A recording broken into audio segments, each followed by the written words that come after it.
और वहीं टीकमगढ़ में भी नन्हे बच्चे जान जोखिम में डालकर सरकारी स्कूलों में पढ़ने को मजबूर हैं, या यूं कहें कि बच्चे हर दिन स्कूल में मौत का सामना करते हैं। स्कूल ऐसे हैं जिनकी दीवारों में दरार है, छत ऐसे हैं जो टपक रहे हैं, कब गिर जाएं कह नहीं सकते।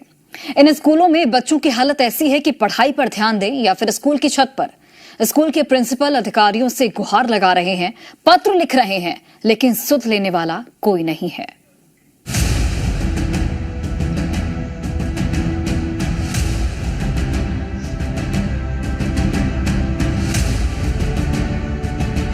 टीकमगढ़ का ये सरकारी स्कूल है, शिक्षा का मंदिर, जहां कहने को तो बच्चों को सारी सुविधाएं मिलती हैं, लेकिन तस्वीरें तो कुछ और ही बयां कर रही हैं। बच्चे बड़ी बड़ी आशाएं लेकर रोज इसी टपकती छत के नीचे बैठते हैं, जो स्कूल उनको बेहतर भविष्य देने के लिए बना है। जर्जर छत और दरारें चुनौती दे रही हैं, डरा रही हैं, और इन जमीनी तस्वीरों को देखकर हम जिम्मेदारों से सवाल पूछ रहे हैं। जिस स्कूल में बैठने की जगह तक नहीं, वहां भविष्य की इमारत कैसे खड़ी होगी? बच्चों का संघर्ष देखिए, डर के साए में क्लास में बैठते हैं, पूरे समय खतरा बना रहता है, कब कहीं से छत गिर जाए, कब कोई बड़ा हादसा हो जाए, ये कह नहीं सकते। जहां एक तरफ मध्य प्रदेश सरकार योजनाएं चलाकर करोड़ों रुपए खर्च कर शिक्षा के स्तर में सुधार लाने की कोशिश कर रही है, तो वहीं दूसरी तरफ प्रशासन का ध्यान स्कूलों के भवनों की मजबूती और मरम्मत पर बिल्कुल नहीं है। टीकमगढ़ जिले के स्कूलों की बात करें तो जिला मुख्यालय पर ही कई भवनों के हालात काफी खराब हैं। ग्रामीण क्षेत्रों में तो हालत और भी बदतर है, जहां बारिश के चलते भवनों से पानी टपक रहे हैं। ऐसे में एक ही क्लास में बच्चों को बिठाकर पढ़ाना पड़ रहा है, और अगर ज्यादा बारिश हो जाए तो छुट्टी। 1.5 साल हो गई है, छत गिरता है, कभी डर लगता है। एक बार इनके ऊपर छत गिरा था, शायद लग गई थी, और शायद कभी शायद पानी गिरता है, शायद छुट्टी कर देते हैं, और शायद डर लगता है, पानी गिरता है शायद बच्चों के ऊपर। अच्छा, वैसे शासन कहता है कि अगर जिस दिन मौसम ज्यादा खराब हो तो उस दिन छुट्टी करके मैं बच्चों को छुट्टी कर देता हूँ। और आज स्थिति ये है कि मौसम खुला हुआ है तो मैं खुले हुआ हूँ, बाकी कंक्रीट गिरता है, लगातार गिरता है, जोखिम में तो है, स्थितियाँ बहुत ही नाजुक हैं। सर यहाँ पे एक ही रूम है हम लोगों के लिए, 2 थे चूंकि तो वो बहुत ज्यादा क्षतिग्रस्त हो गया तो उसमें बंद कर गए बीआरसी। अब एक ही रूम में 5 क्लास लगाना तो हम लोग को बहुत प्रॉब्लम होती है। ये भी क्षतिग्रस्त है और यहाँ पर ये भी क्षतिग्रस्त है, पूरा लीकेज होता है, तो ये पूरा लीकेज होता है। ये अभी भी दीवारें गीली हैं, लेंटर भी ये गिर रहा है ऊपर से। वहीं शिक्षा विभाग के अधिकारी का कहना है कि स्कूलों का सर्वे किया जा रहा है, जो भी जर्जर स्कूल हैं, उनकी कार्य योजना बनाकर सुधार कार्य किए जाएंगे।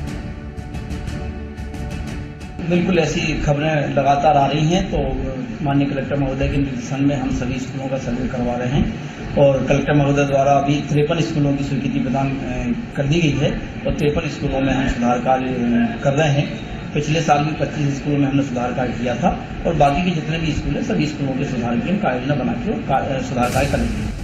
अब सवाल ये है कि स्कूलों की मरम्मत कब होगी? क्या प्रशासन किसी बड़े हादसे का इंतजार कर रहा है? आखिर कब तक बच्चे इन जर्जर स्कूलों में जान जोखिम में डालकर पढ़ेंगे?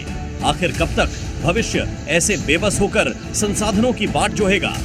क्या शिक्षा का अधिकार इन बच्चों के लिए सिर्फ कागजों में रह जाएगा? ब्यूरो रिपोर्ट, जी मीडिया। और हमारे 2 सहयोगी जुड़े हैं, टीकमगढ़ से आरबी सिंह और सागर से पीयूष शाह जुड़ गए हैं।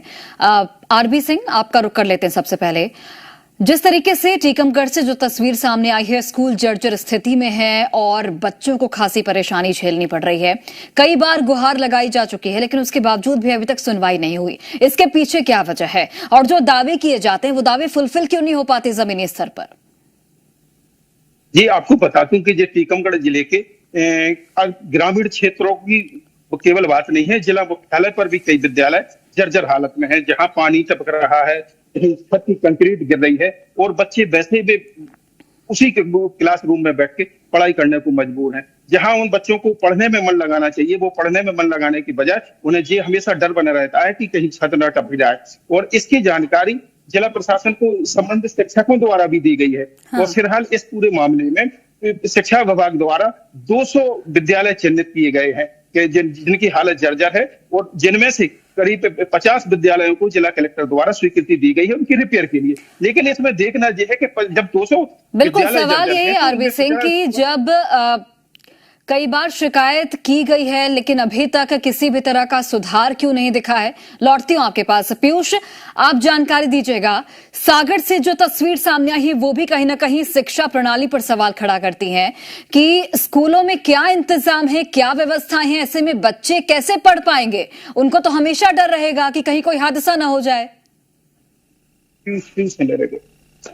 इस प्रकार की तस्वीरें सामने आ रही हैं वो निश्चित रूप से सवाल खड़े कर रही हैं। और सवाल तो यही है कि आखिर जो जिन बच्चों को स्कूल में माता पिता शिक्षा ग्रहण करने के लिए भेजते हैं, वो बच्चे जब स्कूल में जाते हैं तो वो जिंदगी और मौत की वहां पर जाके लड़ाई लड़ रहे हैं। ये जो तस्वीरें आपको टीवी स्क्रीन पर दिखा रहे हैं, ये तस्वीरें सागर जिले के बंडा क्षेत्र के सुखगुहा गांव की है, जहां पर विद्यालय का जो भवन है वो भवन एकदम जर्जर भवन हो चुका है। और जर्जर भवन में क्लास से ना लगा के वहां के प्रधानाचार्य हैं, जो वो प्रधानाचार्य एक पेड़ की छांव के नीचे ऐसी बरसात में क्लासें लगाने के लिए मजबूर हैं। और उनका कहना है कि प्रशासन को कई बार बता चुके हैं। अगस्त 2024 से लगातार स्थिति बनी हुई, लगभग एक साल से भी अधिक का समय हो गया है। जब से बिल्कुल, अब देखना होगा कि कब तक जो व्यवस्थाएं हैं वो पटरी पर आ पाती हैं और कब बच्चे बहुत ही आराम से बिल्कुल पढ़ाई पर ध्यान केंद्रित करके अपने भविष्य को संवार पाते हैं। बहुत धन्यवाद आप दोनों का। और इसी के साथ फिलहाल इस खास बुलेटिन में बस इतना ही। आप देखते रहिए जी मध्य प्रदेश छत्तीसगढ़।